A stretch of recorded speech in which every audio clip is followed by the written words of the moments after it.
Good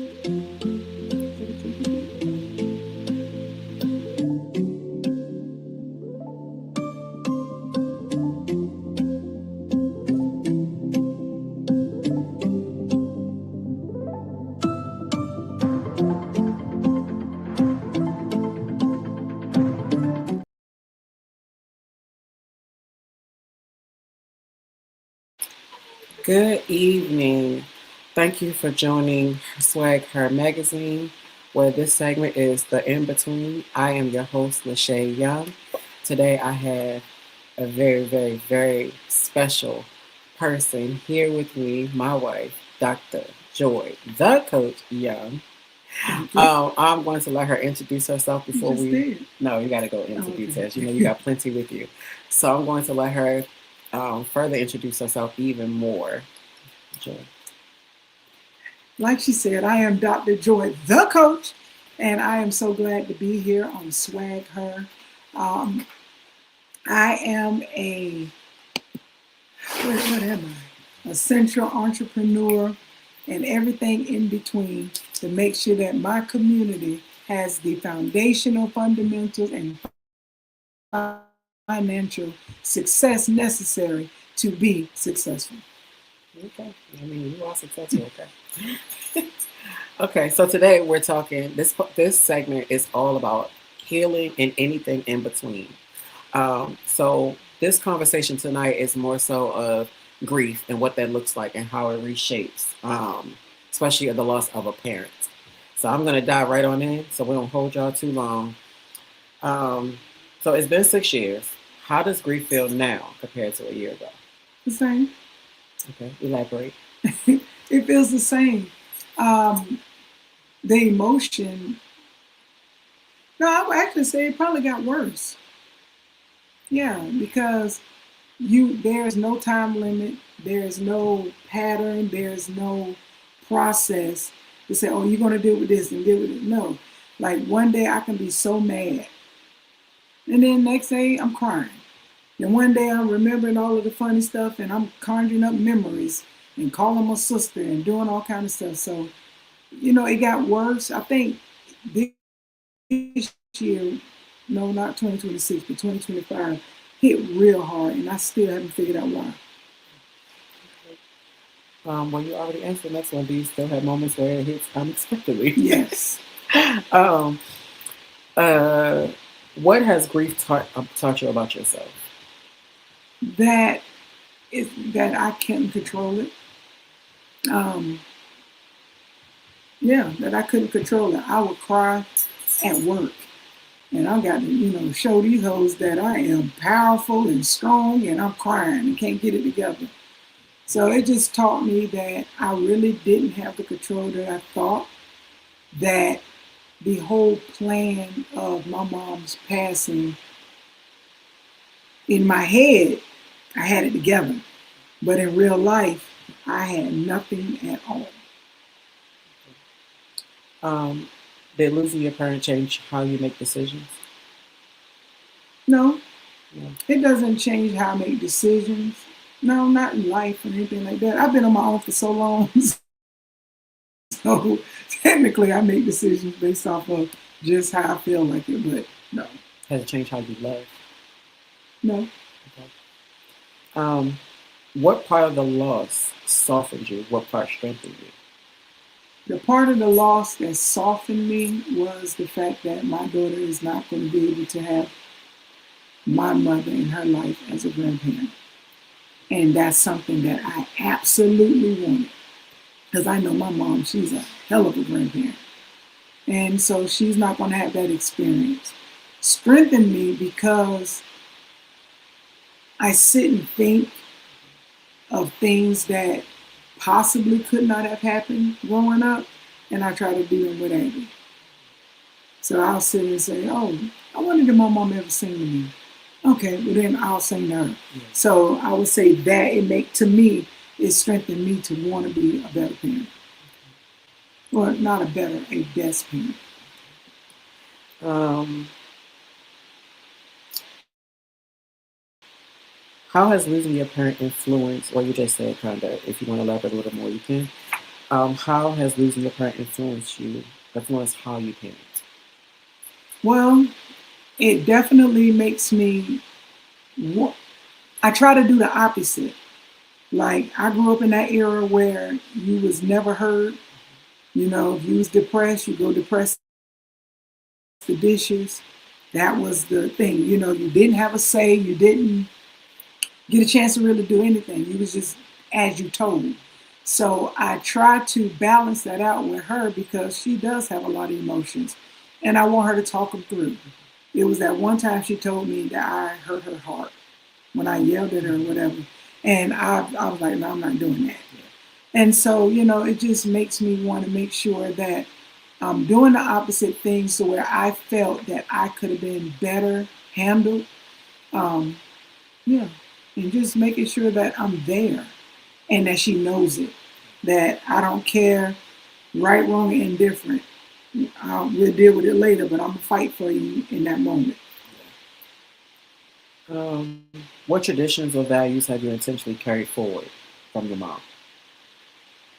Um, Thanksgiving, Christmas, um, Valentine's Day gifts because she used to do that. We barely had food, but she would make sure that we had a carnation or something when we woke up. So I try to make sure that I keep that. Try to keep the relationship a spiritual relationship because she did have that. Even though we didn't see eye to eye on a lot of stuff, well, she kept us in church. And you ain't have nothing else, you had that. And so those are very important to me. Do you feel a responsibility to protect legacy differently now? Yes, because I understand spirituality a lot more. So I want to protect that because I see that as part of my legacy. I'm still trying to figure out my family. You know, I don't really know my dad's side, but I knew the ones that he gave me. But and then with my mom's side, yeah, we had a great little core. But just the last other weekend, I found out that a cousin we knew we was cousins. We really, I'm not cousins, but Yeah. we cousins. So you know, it's just a lot. But I can say that, like I told my cousins and my sisters, we really had good parents. Like we didn't have uncles that touched us. We didn't have that. And we had a really good family despite all the little small nuances. Um, are there questions you've made peace with even though you may not have gotten an answer? Um, no, because I think about them. And so, no, that's all honest. Absolutely not. Now, when it comes down to forgiveness, yes. But when it comes down to other things, no. Were there a moment where you were ever mad at God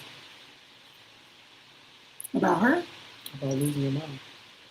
No, I wasn't mad at God. I was mad at her because she cried wolf for so long, and then when she was really sick, you didn't know what I didn't know what to believe. I didn't know, and then what she was really sick from is what she wasn't medicating her. She was self-medicating. You know, she had her sister pills, her mama pills. Everybody who gave her a pill, you open up a pill bar and they got like a cocktail of different pills. So everything she was medicating herself from really wasn't what the issue was. Yeah. And she wasn't honest. Now, even though how many hours? 12 hours away, I know certain looks. I know certain tones. I know certain things, and I'm like, I've seen that look before, and I already know where we're going. So I kind of knew she was trending down. I just wasn't expecting her to just let go. That's kind of selfish. As your spouse, what did I get right with supporting you, and what do you feel like I had to learn as well? Um, you got right in giving me space. I think that was the biggest thing. Um, what was the second part? And what did I have to learn? You had to learn that no matter what you did to cheer me up or to make me happy or what have you, you had to learn that just because I didn't respond the way that you thought I should respond, that you can't. It's not about you. Yeah, because that, and it happens. It'll be like, well, I tried to make it happen. It's like, I get it, but it doesn't mean that it's not enough. But in that moment, I really just didn't want to hear anything. Now, this one is still fresh for us because it's only been 6 years. But how does long-term grief show up in America differently than fresh grief? Um, I would say that I expect you to be around certain people a little bit more than I think you want to. Not because of my fear that the hurt that I felt for not being there, I won't want nobody to feel that way. It's a level of guilt that you're going to always carry. Because even though, at some point of our life, we were doing great. I mean, we're still doing great, but we was doing great enough that I could have done more. I know that for a fact. And I didn't, not because I didn't want to. It was out of sight, out of mind. And you're here. So it's like, trust me, it's going to hit different when you can't wake up to that person on the phone. I can't call her at 3 o'clock in the morning. It hits different. So I think that, and with the fresh grief, I didn't know how to deal with it. I think I cried, I accepted it, and then I planned a funeral. And that was pretty much it. And then our baby came. Literally. What part of grief do people avoid talking about, do you think? Grief. The whole thing. The whole thing, because we're not, I could say for our community, we don't deal with it. We accept it. We know that person is going to die. But does it come as a trauma? It is a trauma because you're not allowed to, you're not allowed to express it. I didn't think about a grief counselor. I felt like people die and you just have to deal with it. So, we're just not given the space. And then it feels weird talking to somebody about your mom. And then they're asking, well, how did that make you feel? I'm about to break down. Leave me alone. So it's kind of, it's a lot. And then some people don't know how to grief counsel. Yeah, I went to one at this church and I was over it. I was like, she told me to get on the bicycle and go pick flowers because that's what women do. I was like, well, I don't think I like that. I don't want to go pick flowers on no bike. So yeah. What would you say to someone who hasn't allowed themselves to feel it yet? If you don't let go, it's going to grab a hold. I can tell you that. I think by the time I really got into counseling, 2 years had passed, it was affecting me at work. It was affecting me all the way around. I was just still trying to process it because things move so quick. It really just felt like it just went so quick. And then trying to plan a funeral with your family that you think could go smooth, it really don't. Not saying that we had knockout, drag out fights, but it was some disappointing moments. It was some hurtful moments. It was some things that I was like, I never would have thought.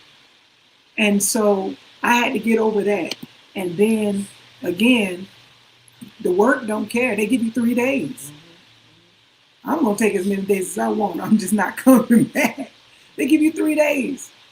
And then when you're trying to get yourself together, because after we was down there for 2 weeks, we thought we was going to have our baby in Jacksonville. And we was there for 2 weeks. My sister had to come over from Germany. It was just a lot of moving parts. And then, my mom and her size, and it was like, I don't like my choices being taken away from me. And the casket that I had, that I knew that she wanted, that I already had in my phone, I couldn't get it because she couldn't fit in it. And then and then they give you so many limited options. Yeah. It wasn't even about burying her or cremating her. It was about making sure that I had to be at peace, that I did everything I could to make her her. when she was laying in that casket. I made sure that she had the music because she's a singer. That's it. All she did was sing. I made sure that all of her church friends and her funeral was pretty crowded, and I made sure that she had her jewelry on. I made sure that she had her favorite owl sitting by. Those were very important to me. But I only could pick one casket, and it was literally a rented box with felt over it. It was cute, but it wasn't what I wanted her to be in. And so, yeah, that was a lot. What memories makes you smile now instead of crying? No, because it's a little mixture of both. Because even if I'm crying, doesn't mean I'm sad. True. I might be crying. Like, y'all really be thinking I be playing. We used to play church. We played funeral. Play funeral. My mama would sit there and sing, and we would walk by with a little casket, a little jacket on. That mama was poor as hell, but I loved it. And it's like, even with my birthday, never made a big deal because, back then in the South, your birthday was a way that your family could get together and then they would give you a hot dog, a little huggy, and put you in the den while they out there cracking crabs and having a good time. So it was never your birthday. Right. But I remember this one birthday. She said, I don't have enough money, but I want to do something for your birthday. And I said, okay, well, whatever you want. Because then that's where I get that whole settlement. It just doesn't matter. Yeah. And she said, what do you want? I said, I just want some crabs, just us, and close the door. I love crabs. You do. I can eat them day and night in between. Don't you learn that's Blue not crabs. That's her. That wasn't me. No offense, Auntie Lane. I'm sorry. That was her. But I can eat them day and night blue crabs. Yeah, absolutely. And she did that. She bought, when I mean, right, you can go get a dozen of crabs off the side of the road for $6 back then, right? She went and got, right.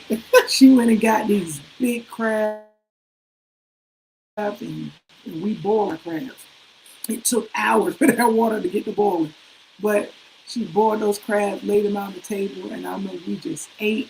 And she literally went up and locked the door because that's specifically what I asked. I didn't want nobody else there.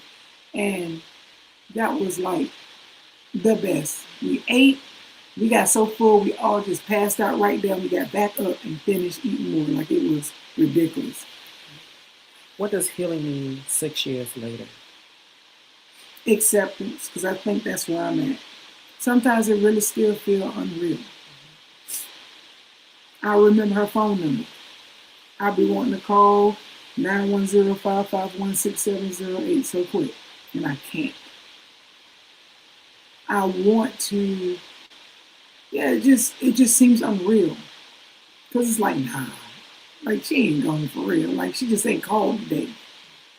And then when your birthday come and for the first 41 years of your life, you got that song. You got that phone call.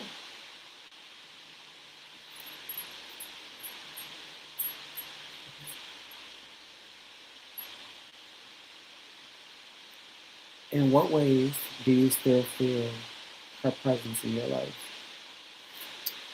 When I'm praying, when with Abby, of course, because I swear she is my mama. It is.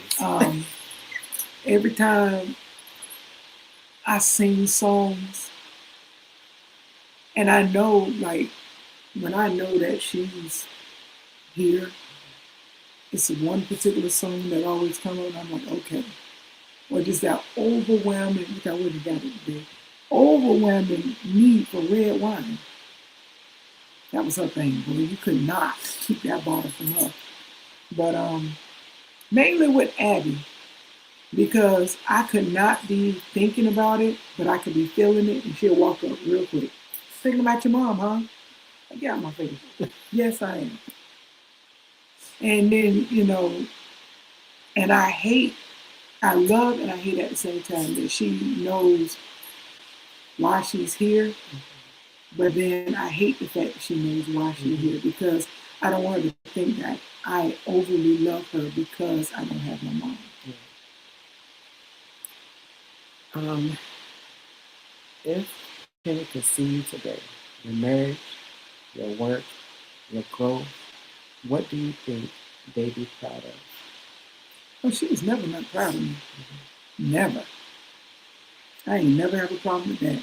She might have said some little slick stuff out the mouth, but I knew if I would call my mama, she would find a way to get up, find a way to fix it, find a way. Like when I had that incident at work and I didn't even have the voice to say anything. All I did was call. She paused and then she called the police that came to the house. She knew. And even though we was raised like sisters, I knew that was my mama. Mm-hmm. I love my mom. I still do. She's absolutely gorgeous. She had the perfect teeth, perfect smile. It's like, so it's, no, I don't, there's nothing that she wouldn't be proud of. Now, would she try to come over to the house? Probably not. Only reason is because I don't know what it was. Me and my sister's house was literally sharing the same yard. And she would go to my sister's house and would never come to mine. So I ain't really care that much. And it wouldn't even have been a point, whoa, let me show you the house, let me show you this. It would have been more of, here go Abby, over anything. And I know she just wanted to fight for place with you. But I know she loved you because when she came out to come, who the first person she asked for? Okay. And I'm thinking, nigga, I'm in your face. Wake up, look at me, and you asking where's Shay. You can't even get the tube out your throat first. So I know that she loved you in her own weird way, and even though y'all little battles y'all have now. Right. But yeah, because I still got the screenshots when she was looking on the Zoom for our wedding. She's always been proud. Yeah. Okay. What advice would you give someone in year one of grief? Man, it's going to be a lot of firsts. You're going to want to call. You're going to save the voicemails. I still have her voicemail saved so I can hear her voice. And then I found some preacher tapes so then I could play those too, just to hear her voice. Because my fear at that time was that I was losing my mind. I thought I had early onset Alzheimer's.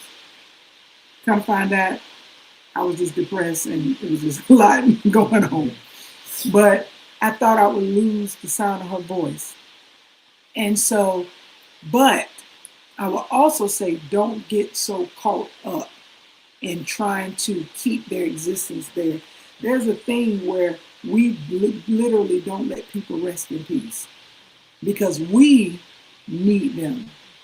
I've never lived life without her. She's lived life without me. So I didn't know, like, yeah, I know how to function life. I didn't know how to function without her being there, even if it's just whatever, So yeah, you have to become, I don't even say accept it. Start the process. Acknowledge the feelings that come up. Acknowledge everything that is going on, and try to find a safe space in it, if that even exists. Try to find a safe space in it. What does it mean to live fully while still honoring someone you love? I know for me is making sure that I honor her in things that I know. Cooking. One of the final things she ever asked me for was, once I get this house, I need you to come and cook Thanksgiving dinner for me. She never got the house. So, but cooking, I want to honor her in that.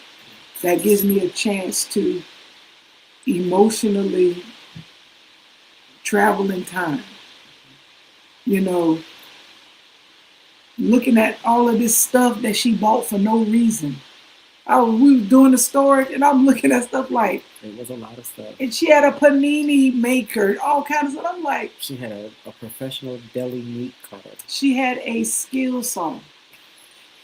What do you need with a skill saw? I'm like, Preparation. yeah, I still don't get it, but I look at it and I laugh because I'm like, yeah, that's me. It But is you, still, okay. definitely, 100%. No, but I might not need it now. I get it. I might not need it now.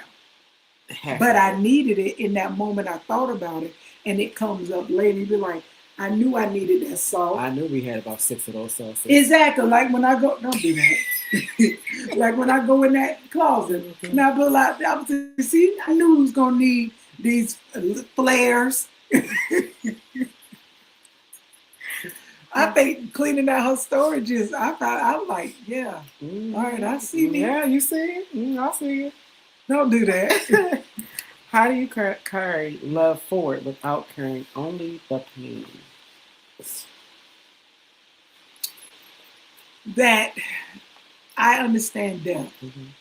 I don't understand why I took my mama, but I understand death. And to some people, death is healing. And I had to accept that for her. It would have hurt her to continue to live with what the doctor showed me and told me.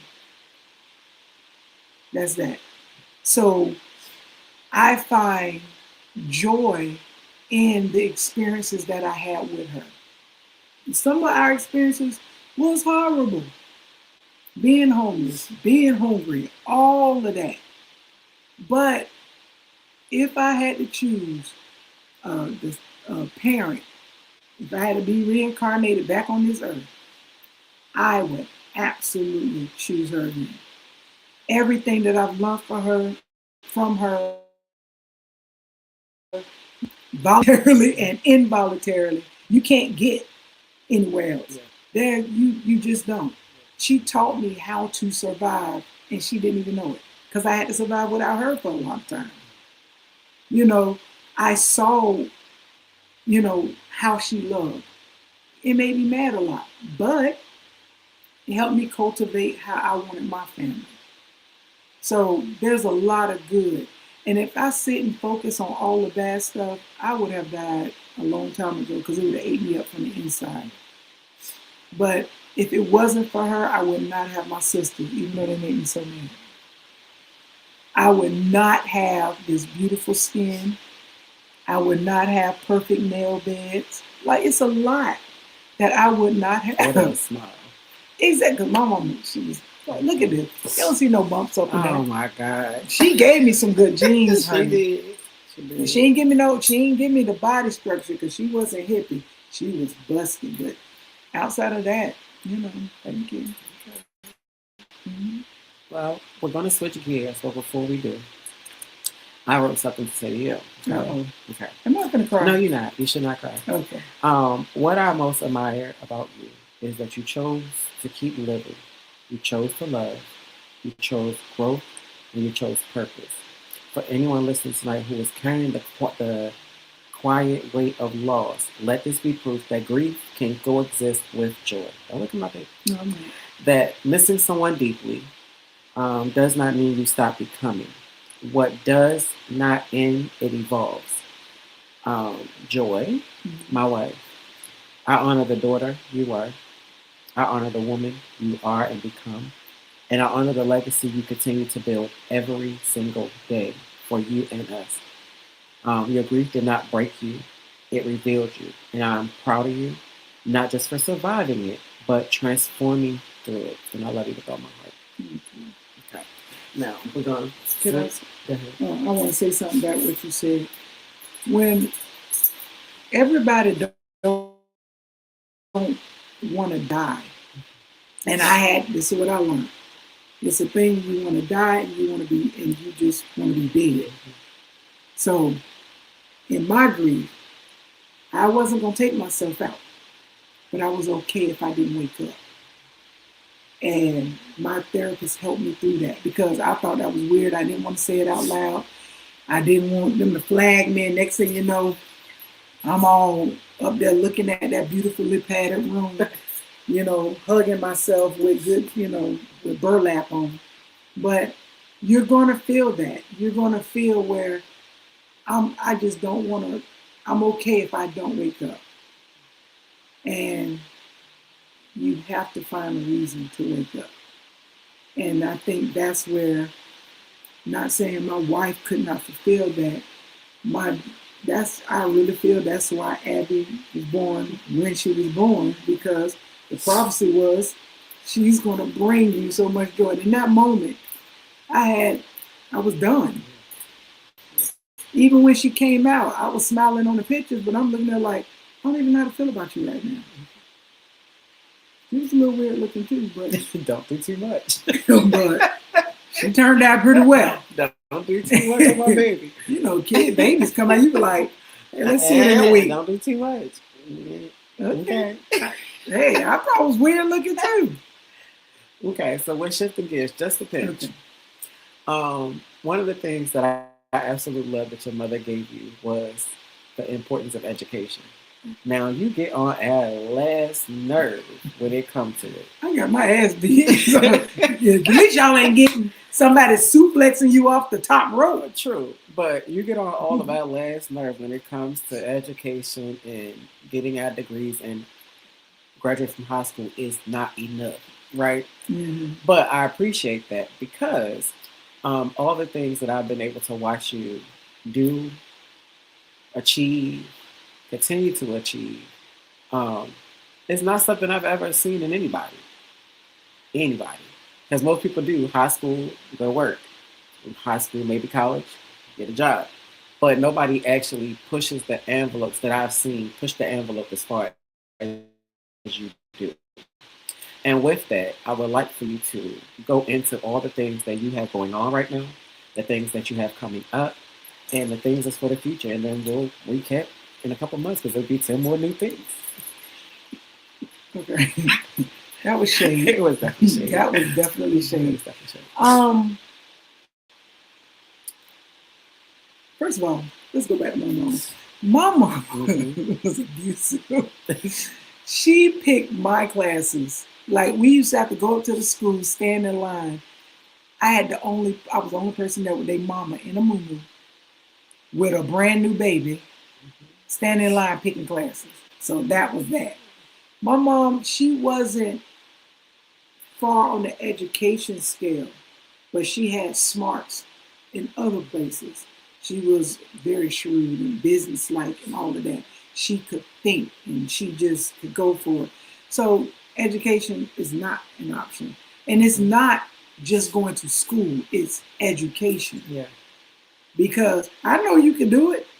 You know you can do it. Why are we not doing it? Like I said, you get on that nerve, so I appreciate it. But that's it. It's all about making sure that you are learning everything that you want. Because you never know. I might get a degree in floristry next week. We know. But what I'm doing now is I am looking for another program to go into. I don't know if I'm ready to do another cert or do another degree program. And it's not necessarily to get a different job. It's literally, I want to be the subject matter expert in things that interest me. So I don't care I don't care how nobody feel about it. This is what I want. Yeah. And so I am looking into that. I'm giving it a break now because I'm in pageant. I got some other stuff that going on, and I do want to make sure that Exennial Consulting is being forefront because I know it's a value add. I know for a fact it is a value add. And I want to make sure that in my community, whether, it is impactful and that I can bring knowledge, I can bring fundamentals, foundation, and financial success to my community. And that doesn't mean just Black, it doesn't mean just LGBT. It's anybody who I have chose to commune with. The same way. But, and because of that, I want to focus on that. I need to put more energy into my podcast. Um, we have one that's going, Legal Mindset. Shout out. You can catch us every other Friday at 7 p.m. And then me and my wife, we're starting our podcast. I say on the 9th of March because I had to count because I know it's 2018 anyway. So March 9th, that is our anniversary when we actually, in front of that white judge, said, I do. Yes. And so we got 2 anniversaries. But so I would love for us to launch it then. And then we have God is a Woman. And so God is a Woman is my personal podcast where my goal is to discuss everything that pertains unto life and godliness. It is not a Jesus show. It's about godliness, which is good. And so I'm excited about that. What else am I doing? Yeah. Oh, I do have the pageant. Yes. It's very big. It's coming up. Yes.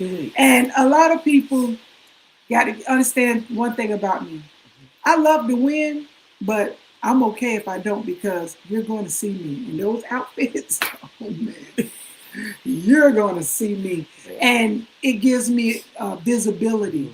And it allowed me to promote my business. It allowed me to do a lot of different things. So that was the purpose of getting into that pageant. Miss Corporate America, I am representing Arlington, Maryland, a.k.a. Baltimore. You said it almost like us. I know. You're a Baltimore baby.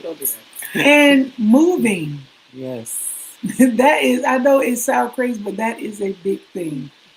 Planning our escape from Baltimore, going to our next wherever state or next country. What does that look like? Finalizing that. Yes.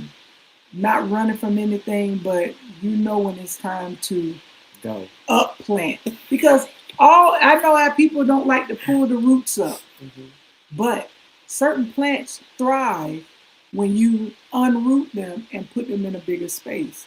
That's why you got to change the pot and let the plant grow with the pot.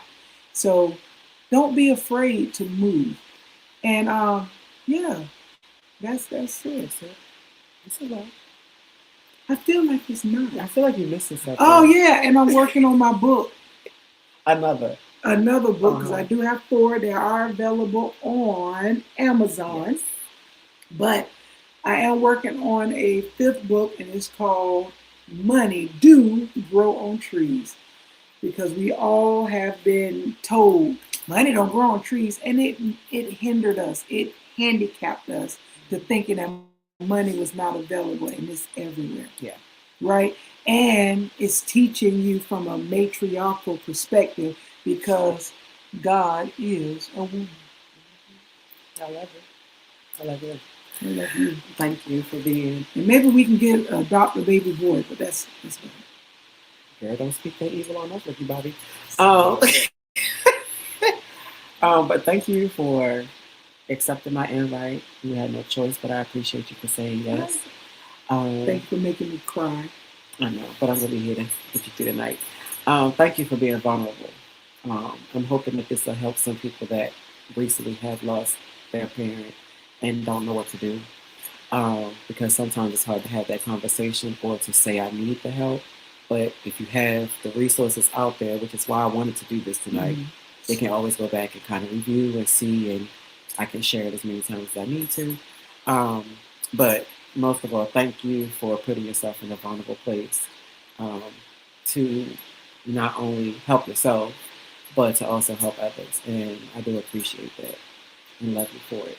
I appreciate you and your platform. Yeah. You're doing amazing. I can't wait to see you on that red carpet. I know, right? Yeah, because I'm going to dress her. I do. It is. I got a Harvard, like I said, the job's already filled. There's no positions available. I can't wait. And I'm just excited for us. Me too. Yeah. I do love you for real. I love you too. For real, in real life. All right, guys. Thank you for tuning in. I love you. We love you. And I hope you love yourself. See you guys next Thursday. New topic, new invite. Y'all be blessed.